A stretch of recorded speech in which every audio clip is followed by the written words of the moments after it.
Morning guys, it is May 11th. We are going to continue on with our forage harvest today. We have this small area here. This was basically a failed corn crop. With the weather last year, it got real wet and wasn't really worth replanting. So that area of that field failed, and we just put a rye in real quick, or pretty early I should say. This terrace, we have 20 acres that we're going to knock out and hopefully bale by Wednesday. They are calling for rain Wednesday night into Thursday. So get this 20 acres in and then get beans in right away. Probably not before the rain, but a little late on beans this year. Next year I'm going to time it better so that the first spring forage we take off goes into beans. Typically you want to get them in early. So enjoy.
You guys may or may not have noticed that the tractor changed color. Oh, probably 3 passes in, I got a beep, and then I got a D-rate. And that was from our lovely juice that's saving the environment, known as DEF sensor. Went out on that machine, so we had to convert to the Feng. The cool thing is I'm running an AV line right now. That's why there's no hands. I'm on auto steer. Not necessary by any means, but I guess we have it. I'm sure there's plenty that will make the argument that auto steer is not necessary at all, but I like it a lot, so I'm going to use it. The Massey Ferguson, the red tractor, did some digging around, and it was bought used, but it is still under warranty for the emissions, so I guess we're going to get it fixed and go from there. I'm sure it's bound to happen again. I don't know about any other farmers watching, but it seems that emission systems always have issues with them. So we're going to continue on with this field and get it knocked out in an hour or two. Ted it tomorrow, maybe tonight, and then hopefully bale by Wednesday. I have it baled and wrapped by Wednesday. The other thing I wanted to mention was the last field. We had a grand total of about 55 bales exactly, and that field was about 16 acres. So that was 3.5 bales to the acre, and that's with really not feeding it any fertilizer. So very happy about that. This stuff is a little more mature, a little further into head, so I expect a little bit more. Quality won't be there as much, but not as concerned about it with beef cows as I would be with a dairy operation.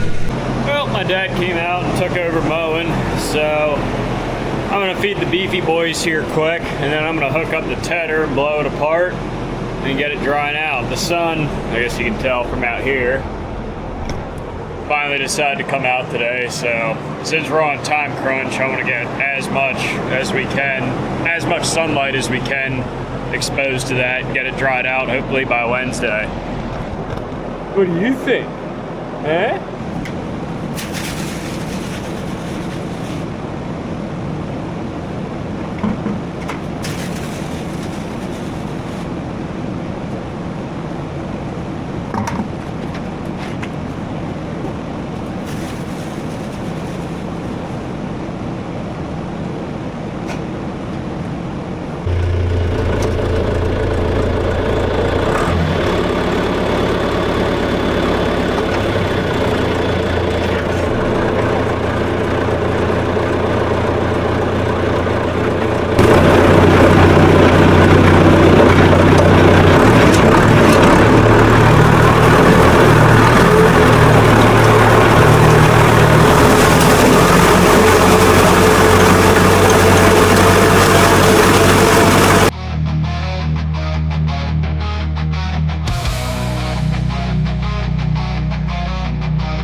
Alrighty, well, it's actually the next day here, May 11th, and we were blessed with another great day for hay.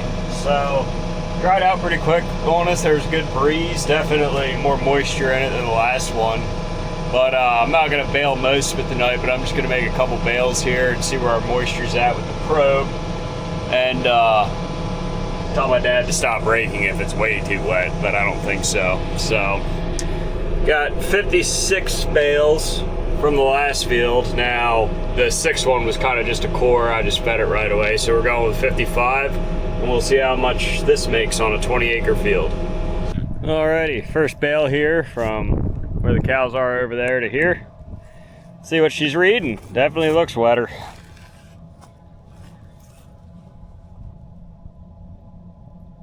$36.5.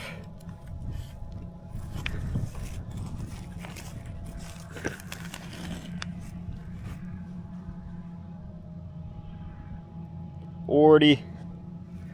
I like those numbers much gooder than the last numbers.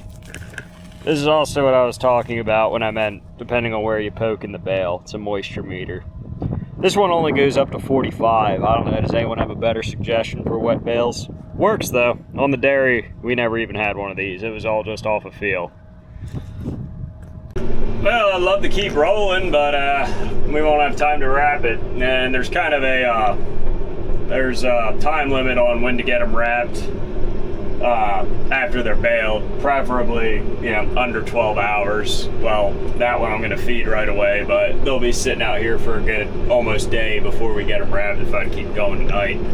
But we'll hit it first thing tomorrow morning and it should go pretty well.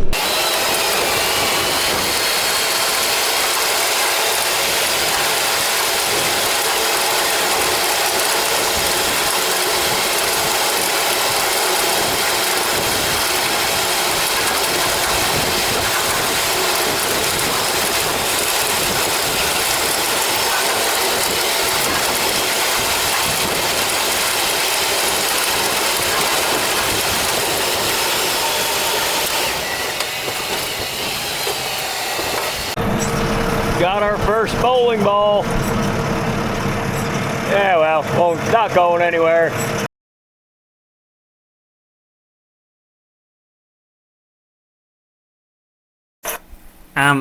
Excuse me, sir. This time lapse is very shaky and it's giving me a headache. Could you make it a little more stable in the future? Well, I'm glad you asked, and the reason that this is so shaky and grainy is because what I'm doing here is I'm trying to feed both sides of the baler. So that's a technique known as weaving. Basically, you're feeding both sides of the pickup head with a narrow windrow so your bale comes across square. The reason we do that is because if you run straight down the center of the row, what you'll have is you'll have a bale that's very dense in the middle of it, and then it'll be very soft on the sides. And then if you favor one side, what happens is one side of the bale will be very dense, and then the other side will not be as dense, obviously. And then they'll actually start to lean. So besides from being not aesthetically pleasing, they are very hard to wrap that way. They will favor one side and be out of balance, and it'll almost want to roll off the wrapper, which we did run into a lot of during this for whatever reason. I think part of it was the wrapper wasn't on flat ground. But that's why this time lapse is so shaky, so I apologize. So what we run is a Klaus 465 variant with the rotocutter option. I don't know how I feel about the rotocutter option. I mean, I've used it, I haven't. Doesn't make too much of a difference to me. As far as I'm concerned, our cows don't waste too much hay whether it's cut or not. It does put a lot more strain on the tractor, I would say. You deal with a little more plugging. But, I mean, not bad technology by any means. Other than that, the only thing I've seen with this baler is, one, it will let you know when it's too wet. I do remember we did have a Vermeer on the dairy when I used to work for my uncle, where you could pretty much bale right behind the disc mower, and it would eat it with no problem. However, this baler, you get along the tree lines where it's been shaded out and it's a little wetter than the middle of the field, it'll let you know. It'll let you know it's not liking it. Bales will come out uneven, whatever, and I'm not bashing it. When the conditions are correct, it does make a very nice, tight, square bale. The second thing, which I don't know if there's any baler that's really made to do this, is corn stalks. Does not like corn stalks a whole lot, but then again, I don't know if any baler does. But like I said, I am happy with this baler. When the conditions are right, it does make a very solid, nice, tight bale. It wasn't bought with a whole lot of research or forethought. It was an auction buy that we went ahead with, and fortunately, it's turned out to be a nice one. So I want to hear what your guys' opinions are on round balers, or even big square balers. I don't want anything to do with little baling anymore. If I were to replace this one of the brands I would definitely look at is McHale. Seeing those up at the Keystone Farm Show, they've got some neat stuff. They do have, there's a few brands that have the Uniwrap system where you can kick a bale out and wrap it in plastic right away. For the 300 to 400 bales a year that we make, I think I can hire plenty of help a lot cheaper than that option. But yeah, McHale, they seem to have kind of, especially in the silage side of things, seem to be putting in a lot.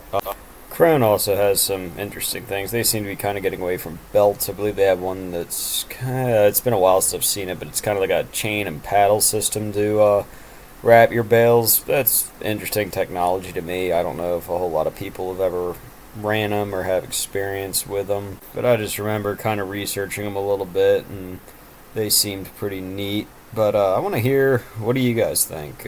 What balers do you guys run? Not looking to start a war in the comments by any means, but hey, just what do you guys like? Not New Holland guys out there that I see. What I understand, they make a pretty good round baler. Also see quite a few guys going the large square bale route. Definitely neat machines, just not sure that I'd want to deal with the extra mechanics of them, the complications with them. But I don't know, maybe somebody on here wants to contradict that too. So let me know. Okay, just finished baling. That's 20 acres plus probably about an acre and a half on the top here. We're gonna do some maths and see how many we got per acre. So that number there, 143, is our total number of bales for this year. I like to keep that running till the end of hay season, that way I know roughly where we're at. So we had 55 on the last one, so that's 143 minus 55 leaves us with 88 divided by 21, and we got just over 4 bales to the acre on the rye. Certainly not going to complain about that. Well, time to go play 88 bale pickup.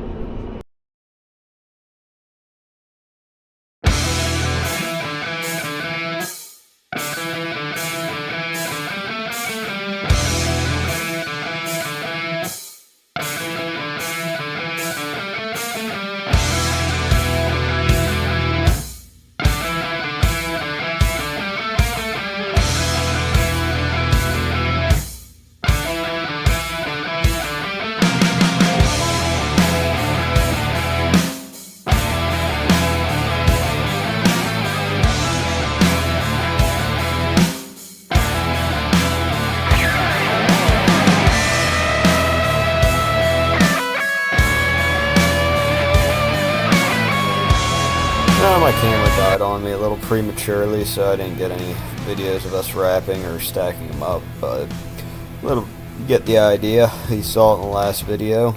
So this will conclude today's video. Thank you guys for watching.